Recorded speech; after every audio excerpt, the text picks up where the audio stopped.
Alright, so basically today I'm just gonna come with you with some natural hair tips, tricks, some things that you probably didn't know about natural hair, some things that'll probably make you want to treat your hair better.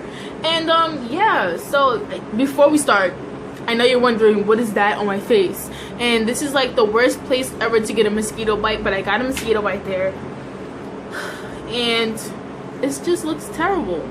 This better go away by tonight. I just got it like an hour ago. I wasn't outside, thank God. I don't know how a mosquito got in my house, but yeah. Anyways, let's get back to the hair. Alright, so first thing I want to talk about is washing and conditioning your hair. Alright, you should be shampooing your hair at least once a week, maybe once every 2 weeks, whatever, however your hair reacts. If you feel like your scalp is dirty, we all know when our hair is dirty. If you feel like you need that wash, you need to go wash your hair. But if you're a person who's gonna wash for over that 2 week span or that week and a half span, you need to be co-washing in between, just to get rid of that debris and the nasty scalp and the nasty, just all that dirt and sweat and excess oil that is left on your scalp. You don't want that to be there. You want your hair to grow, right? So you need to have a clean, free scalp. Let your scalp breathe. You don't want dirt clogging it up.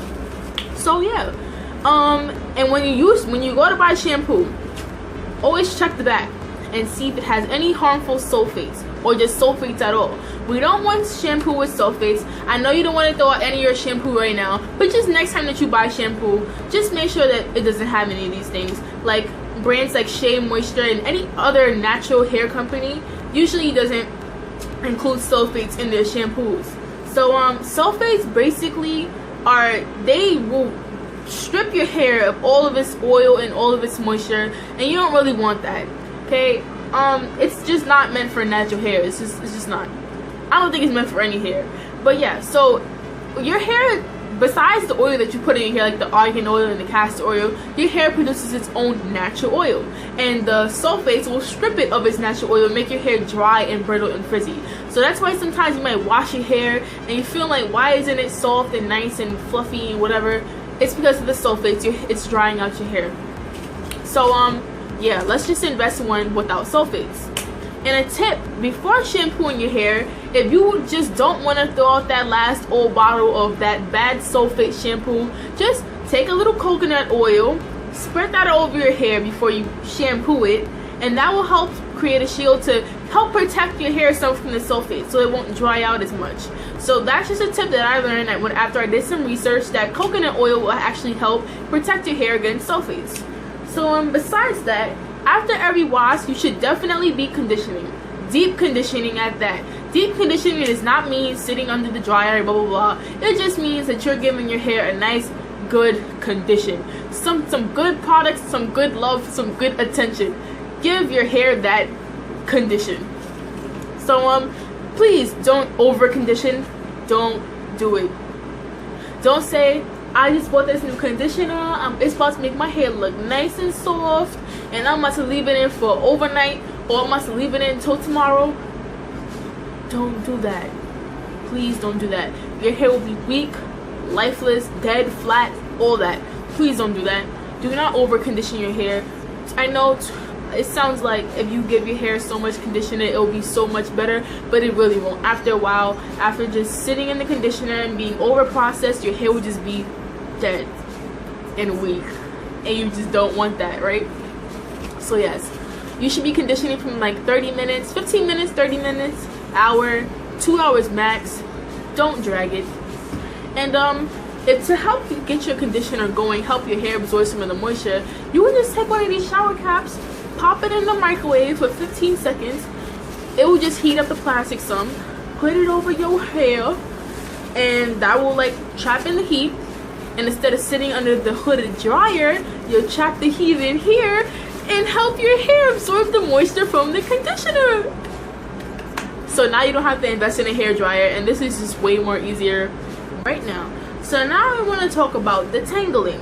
I know detangling is so annoying, but it has to be done. You must have patience with detangling your hair. Don't just rip the comb through. Don't just be like, I don't feel like taking my time, and just don't do that. Be nice to your hair. Be gentle to your hair. The more you whip the comb through, the more your ends pop, the more your hair pop. Just don't do it. Okay? You should work in sections. Whenever you're doing anything, actually, shampooing, conditioning, detangling, you should work in sections. At least 4 sections, 4 big sections. Like, go like this. One.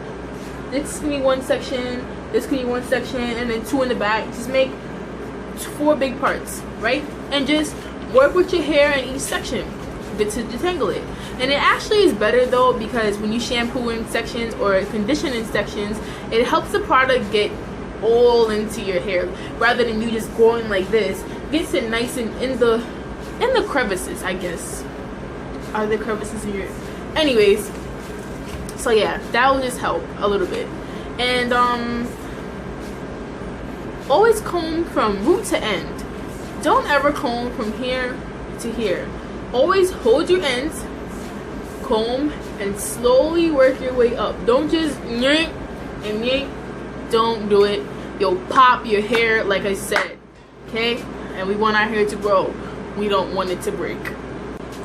Leave your hair alone. Leave it alone. Please. The less you manipulate your hair, the more it will just grow. Just let it be. Just let it be free. Just let it flow. Okay? I cannot say that anymore. And I used to be one of those people who could not stop touching their hair.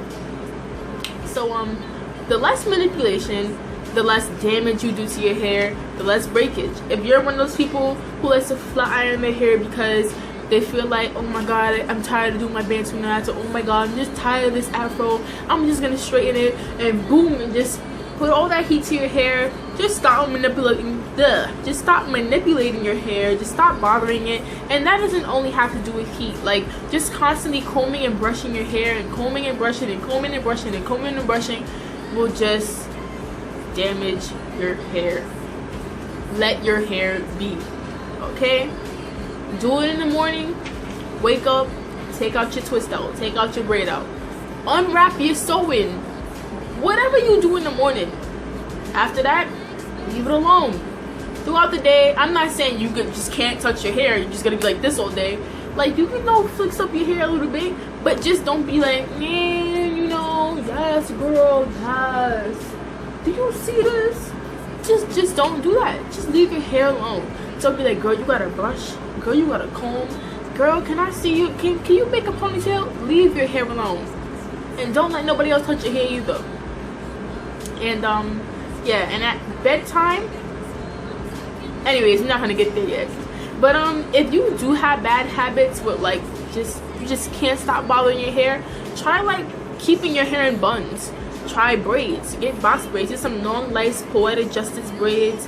Get some twists. Get box twists or something. You can get sew-ins. Any, like, just a whole bunch of styles. Like, this is a whole lot. You can go on Pinterest, type up some protective styles. A whole bunch of them will pop up. You go on YouTube, protective styles, low manipulation styles. Trust me. I just want to come to you and talk about your ends and your edges. As you can see, it's not all sunny behind me anymore because I had to stop recording. Anyways, I'm back. Alright, so you always want to trim away any type of split or damaged ends, okay? I trim my hair about once every 2 months, and if you see that you just have those lifeless, raggedy ends, just cut them off. It looks nicer, your hair will grow back healthier, and it's good for your hair. Why hold on to split ends? Just trim it off. I understand some people are like, oh no, I don't want to cut my hair off, but you're not cutting it. Just clip the damaged parts. So but remember, the less manipulation, the less damage, and the less trimming. So just don't manipulate your hair, you won't get damaged. Okay, so basically, the ends are the oldest part of your hair. So they're kind of the last part to receive moisture when you're moisturizing your hair or doing anything to it. Especially with African American hair, it's kind of coily, so it's a little bit more difficult for the ends to receive that extra boost of moisture. So when you make sure that you're moisturizing, make sure that you focus on the ends a little bit more, give them some more close attention and some more care because those need moisture. Just focus on your ends. No tight styles, ladies. No tight styles. No tight box braids. No tight ponytails. No tight sew-ins. None of that. If your box braids are so tight you can't even get mad,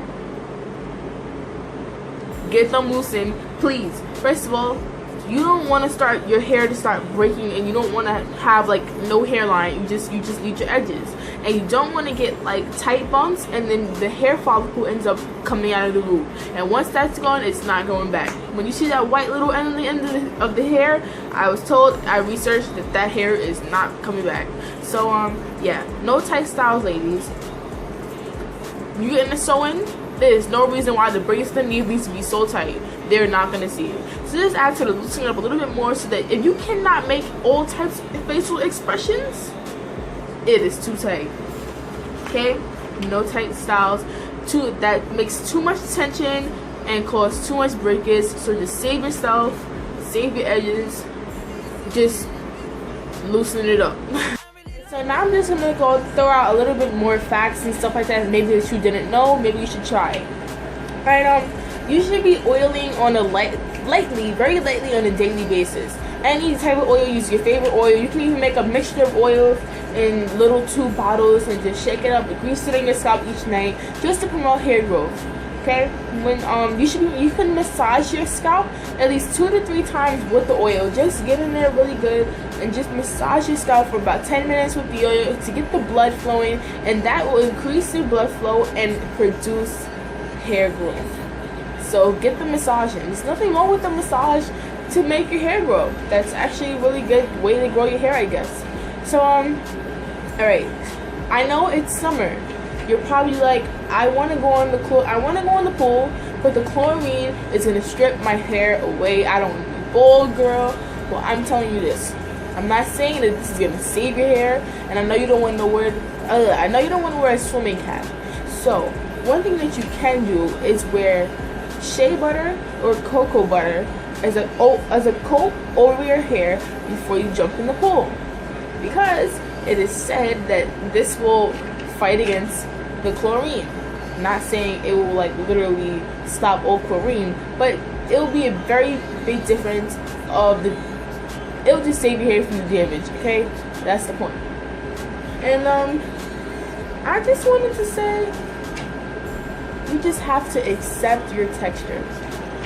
This is very difficult because I know when you transition, not even transitioning, you just go on YouTube period and you look up a style for natural hair, and there's all these girls and they have like these perfect bantu knots with perfect, I don't know how they do it, and you're just like, I want to try that, blah blah blah, and then you try it, and then the next day you wake up and you take it out and you're like, mine doesn't look like that.